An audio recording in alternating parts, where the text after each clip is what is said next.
경기대 2009학년도 수시 문제 보겠습니다. 두 개의 문항을 출제를 했고 1번에는 산업화의 효율성 속에서 인간의 존엄이 목적 그 자체가 되어야 할 인간이 하나의 수단으로 전락해버린 그런 현상에 대한 비판적 견해 그리고 대안의 서술을 묻고 있습니다.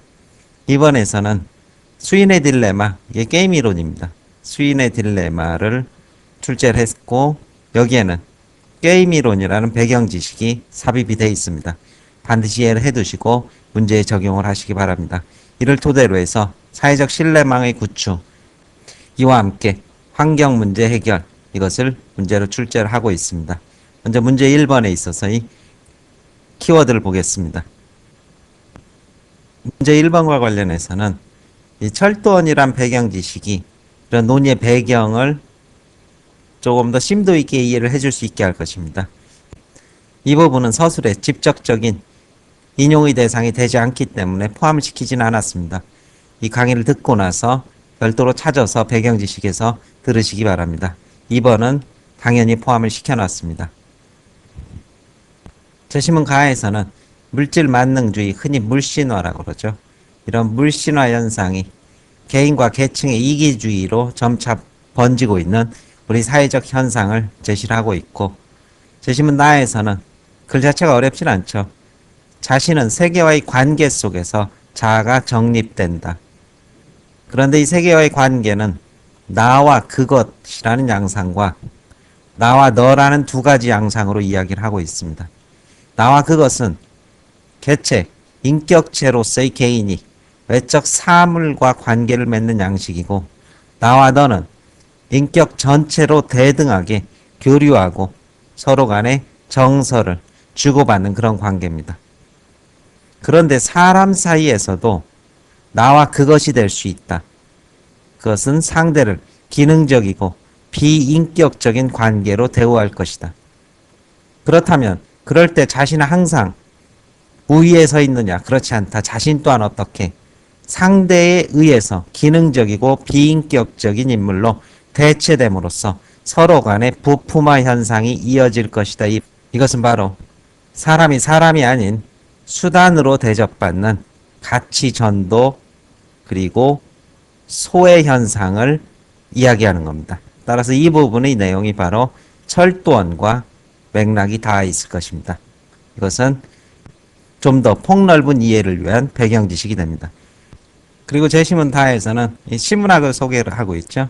바로 이 플려치를 통해서 정서의 교류와 공감으로 인한 인격적, 전인격적 모든 것을 동등하게 서로 관계와 교류를 맺는 그런 양상입니다.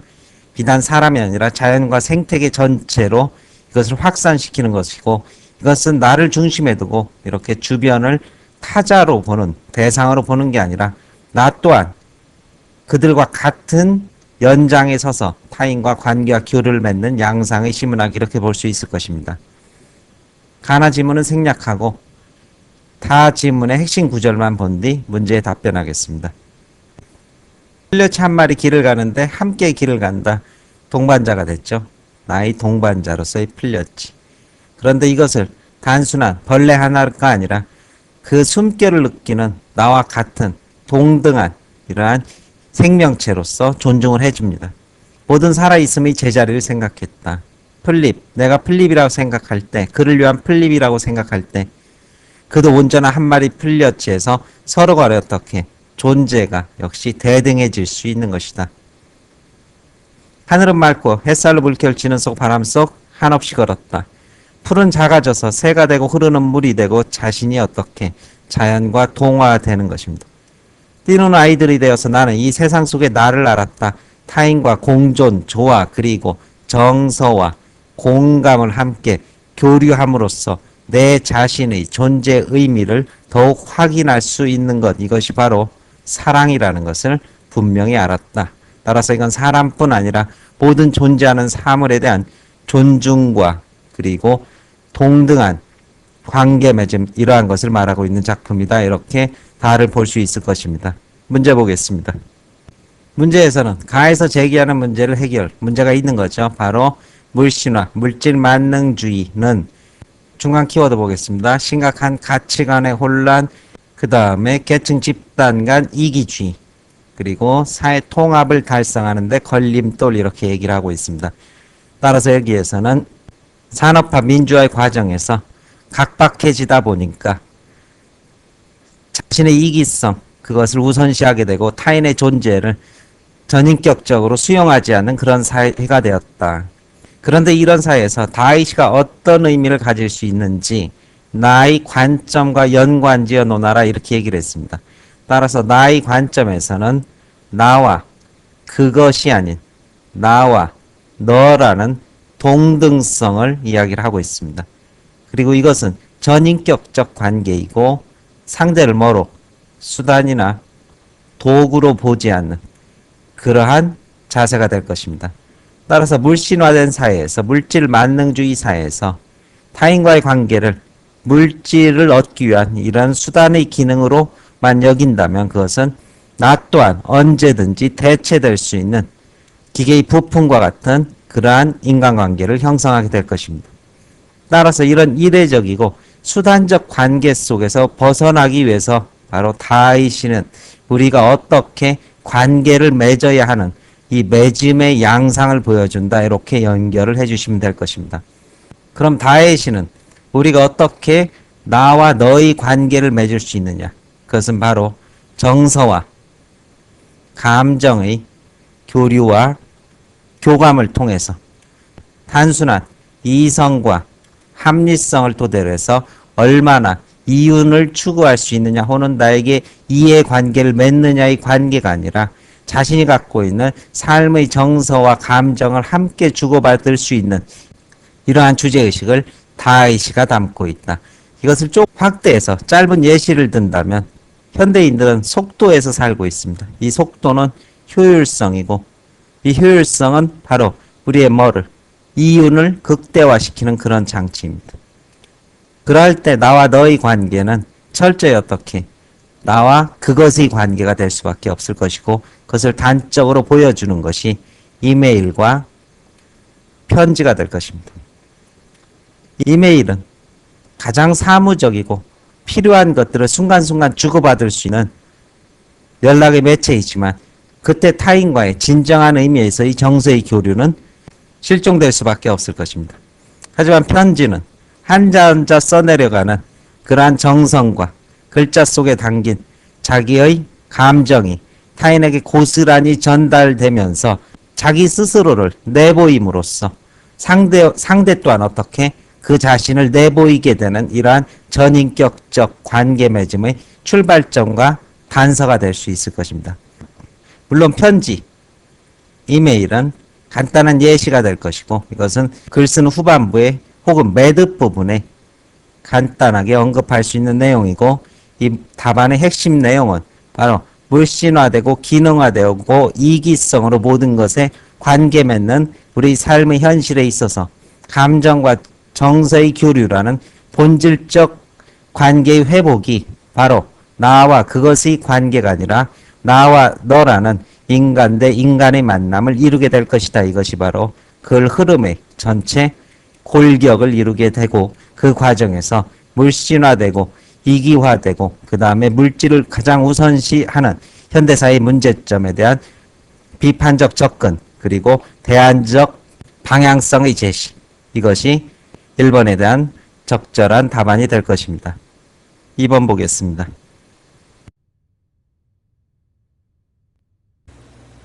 문제 2번의 가제신문은 죄수의 딜레마를 보여주고 있는데 이것이 카드게임과 동일한 그러한 게임 이론입니다. 이것은 곧 배경지식을 듣고 난 뒤 문제 답안에 접근을 하겠습니다. 그 다음에 제시문 나는 국채보상운동, 다는 경쟁의 논리, 즉 경쟁을 통해서 효율성을 극대화할 수 있다. 그런 내용이 다에 들어있고 라에서는 동양에서 보여주는 이러한 조화와 공존의 자세가 생태학적 환경 위기를 벗어날 수 있는 대안의 가능성으로 제시될 수 있다. 이렇게 말하고 있습니다. 따라서 나다라의 키워드는 생략한 채 카드게임의 배경 지식을 간단하게 듣고 나서 문제에 대한 답변을 전개하겠습니다. 이번 배경 지식은 그 유명한 게임 이론을 알아보는 겁니다. 자, 게임 이론은 어떤 이론이냐면은 밑에 그 서강대의 구술 문제를 한번 보고 그 정리를 해보고 있습니다. 두 사람이 심판을 두고 게임을 합니다. A와 B 카드 둘이 주어집니다. 각 사람은 하나를 선택하는데 A 카드에는 자신이 심판에서 10,000원을 받는 겁니다. 자신이 심판에게 10,000원을 받는 겁니다. B 카드에게 자신은 한 푼도 맞지 못하고 대신 상대방이 받는 겁니다. 자, 이렇게 두 개가 있고 각각의 게임에서 카드를 선택하는 겁니다. 자, 그러면은 자, 두 사람이 들어갑니다. 두 사람이 들어가서 갑이 들어간다고 치겠습니다. 자, 갑과 을이 각각 뭐 둘이 친구라면 두 사람이 친구라면 무엇을 뽑겠습니까?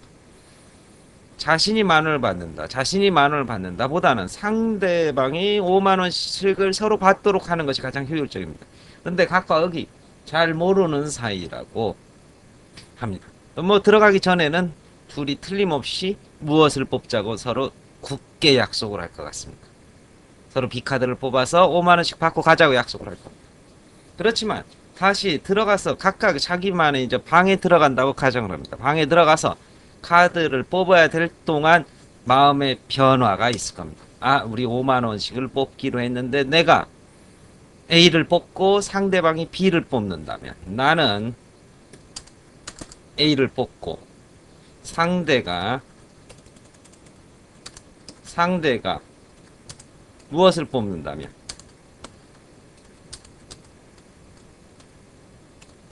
B를 뽑는다면 자기는 얼마를 받겠습니까? 내가 A를 뽑고 상대가 B를 받으면 자기는 60,000원을 받게 됩니다. 이때 상대방은 한 푼도 못 받게 되겠지만 그것은 자기에게 중요한 일이 아닐 겁니다. 반대로 자신이 내가 A를 뽑고 상대도 A를 뽑았다고 치면 어떻게 되겠습니까? 나도 A를 뽑고 상대도 A를 뽑았다. 그러면은 이때는 어떻게 되겠습니까? 역시 자신이 10,000원을 받게 됩니다. 10,000원을 받게 되겠습니다. 그렇죠? 그러면 이 두 가지 경우의 기대값을 보면은 70,000원에서 둘로 나누니까 당연히 35,000원의 기대값이 됩니다. 그렇죠? 5,000원의 기대. 자기가 A 카드를 뽑았을 때 상대가 B를 뽑는다면 60,000원, A를 뽑았을 때 상대가 A라면 10,000원, 따라서 35,000원의 기대값이 됩니다. 그런데 이제 반대로, 그쵸? 내가 뭐를 뽑았는데 B를 뽑았는데 상대도 B를 뽑는다면 얼마를 받습니까? 50,000원을 받습니다. 그리고 내가 B를 뽑았는데 상대가 A를 뽑아버린다면 자기는 얼마를 받습니까? 상대가 A를 뽑았다. 그럼 자기는 얼마를 받겠습니까? 한 푼도 못 받는 0원이 될 겁니다. 그러면 두 개의 그 경우값을 살펴보게 되면 이 사람은 당연히 뭐를 뽑아야 됩니까? 50,000원에서 0원이니까 기대값은 이때는 25,000원이 될 겁니다. 그렇죠? 25,000원이 될 겁니다. 그럼 두 개 상식적으로 이 사람이 선택할 수 있는 그 가장 최선의 그 기대값은 당연히 뭐가 되겠습니까? 최선의 기대값은 자기가 무엇을 뽑는 것? 바로 A를 뽑는 것이 될 것입니다. 을 또한 같은 생각을 하게 될 것입니다. 자기가 각자 B를 뽑아서 50,000원씩 받는 것이 차선이라면 최선은 내가 A 뽑고 상대가 B를 뽑아주는 것, 그리고 들어가기 전에 굳게 약속도 했겠다 그러고서는 생각하고 역시 동일한 생각을 하게 될 것입니다. 그래서 이 사람도 최선의 기대값 A를 뽑게 돼서 결과적으로 둘은 무엇을 50,000원을 받을 수 있는 기회를 상실한 채 10,000원씩만 각자 받고 집으로 가게 되겠습니다. 무척 쑥스러운 결과를 이어지게 되겠죠. 자, 이것이 무슨 모델이냐? 여러분 영화 뷰티풀 마인드라는 영화가 있을 겁니다. 그렇죠?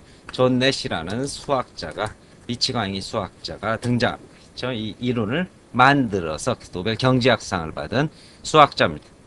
이 존 내시는 이 모델을 통해서 도대체 무슨 얘기를 하고 싶었느냐? 바로 전통적인 애덤 스미스 이후 사람은 애덤 스미스는 뭐를 통해서 경쟁의 논리를 통해서 사회 전체의 복지가 증진된다. 개개인이 자신의 사익을 열심히 추구할 때 뭐도 사익의 추구가 공익의 증진이 된다는 것을 애덤 스미스는 국보론의 대전제로 깔고 있습니다. 하지만 영화 뷰티풀 마인드의 주인공인 존 내시, 수학자 존 내시는 그렇지 않고 자신만의 이익을, 극단적인 이익을 추구하게 된다면 결국은 그 사회에서는 그 사회 전체 구성원의 이익도 감소하게 된다. 오히려 자신의 이익을 다소 양보할 때,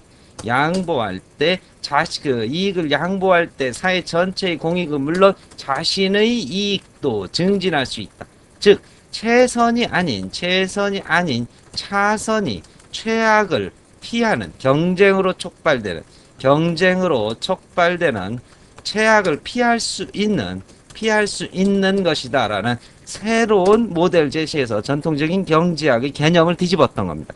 이로 인해서 노벨 경제학상을 받게 된 거죠.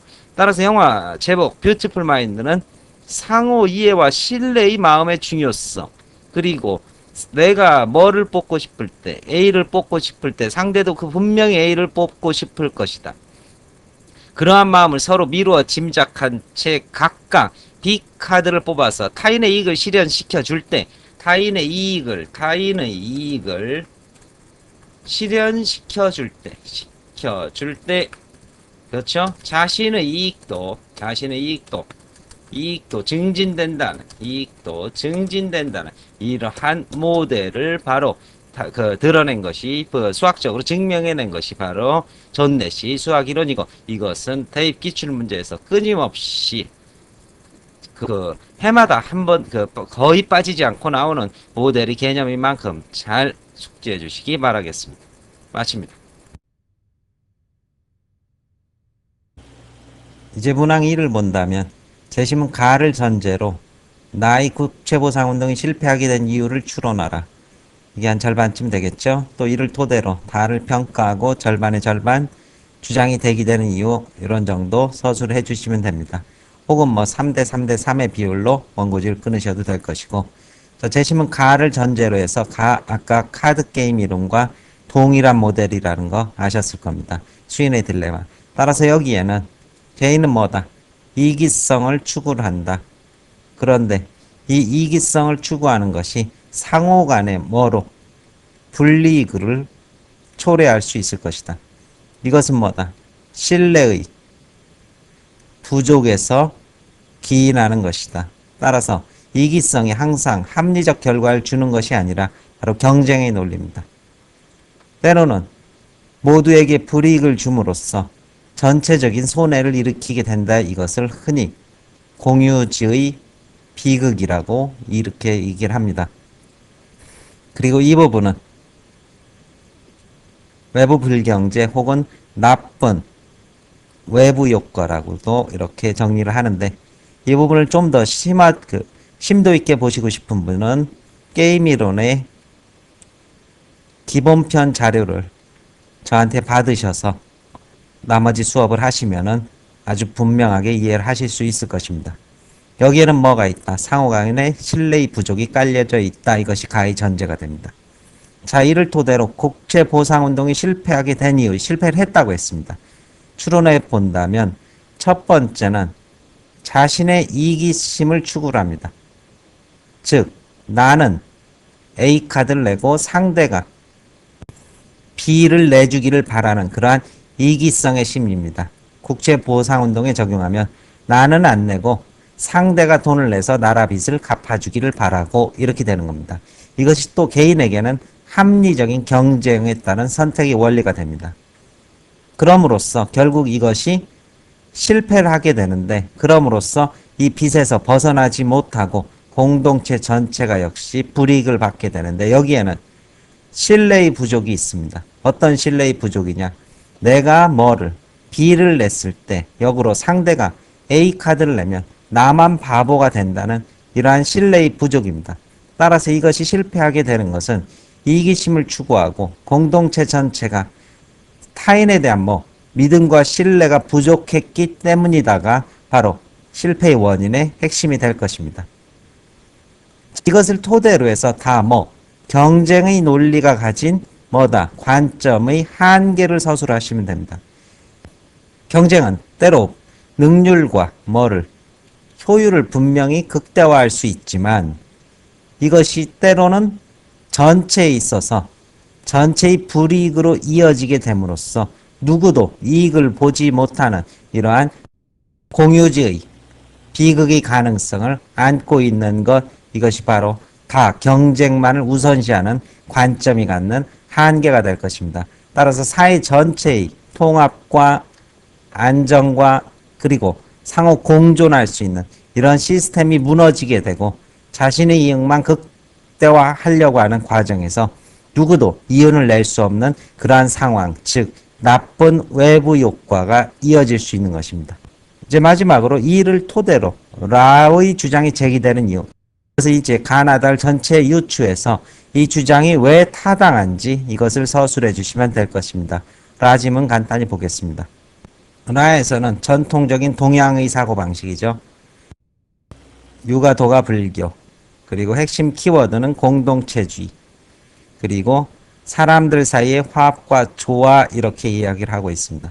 따라서 이 부분은 어디에? 환경에 이제 적용을 한다면, 자, 환경을 경쟁의 원리에 내맡긴다면 환경은 공유지입니다.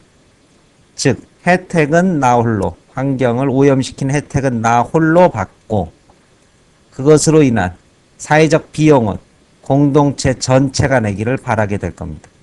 하지만 이 생각을 나만 하는 것이 아니라 모두 하면서 바로 공유주의 비극이라는 환경 훼손의 재앙이 오게 되는 겁니다.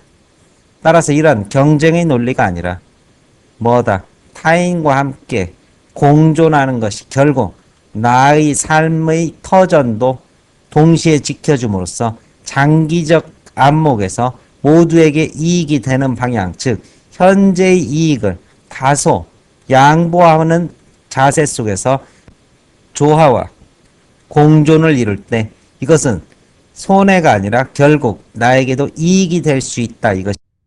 이것을 무엇이 보여준다? 바로 게임 이론이 보여주는 겁니다.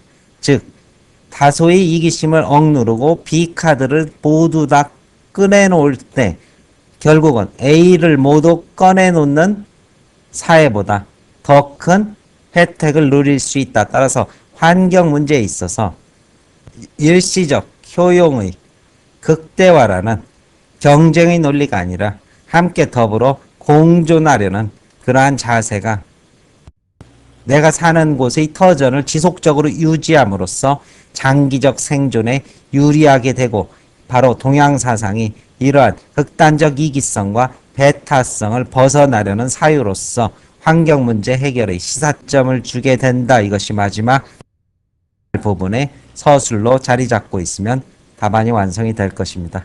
설명 마칩니다.